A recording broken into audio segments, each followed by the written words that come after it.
അശോട്ട് ഒരാഴ്ചക്കുള്ളിൽ ഞാൻ എങ്ങനെയും തന്നു തീർക്കാം.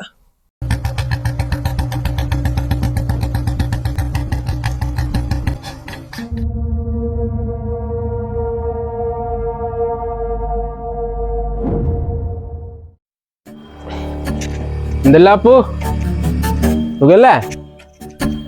ഞാൻ വിചാരിച്ചു നീയും കടം വാങ്ങിച്ചിട്ട് ഓടിക്കളയുന്ന ആൾക്കാരെ പോലെ ഓടിപ്പോയിന്ന്.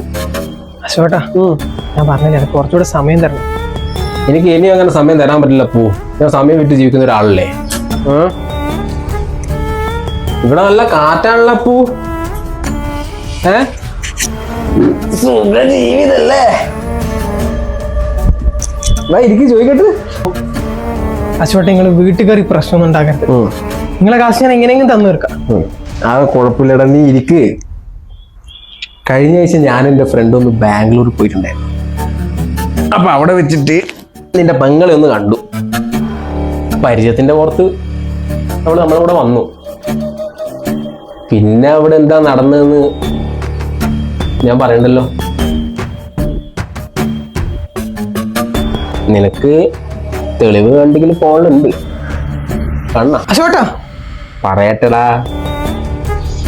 നമ്മളെ പോലത്തെ പലിശക്കാരുടെ ഗുണം എന്താ എനിക്ക്? നിങ്ങളെ വീട്ടിൽ ഇതേപോലെയുള്ള പെണ്ണുങ്ങളാണ്. അപ്പൊ പൈസ താനെ വന്നോളൂ. ഏത്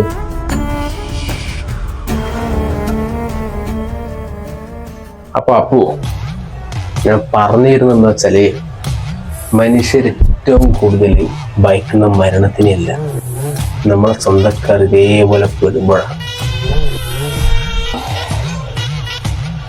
നീ ഒരു കാര്യം ചെയ്യും, മുതലും പലിശൊന്നും തരണ്ട, അവളെ ഞാൻ കേട്ടോളാം. അശോട്ട് ഒരാഴ്ചക്കുള്ളിൽ ഞാൻ എങ്ങനെയും തന്നു തീർക്കാം. 3 ദിവസം അതിനുള്ളിൽ മുതലും പലിശ എൻ്റെ വീട്ടിലുണ്ടാവും. അറിയാലോ, അശോകന് പറഞ്ഞല്ല ചെയ്ത ശീലം.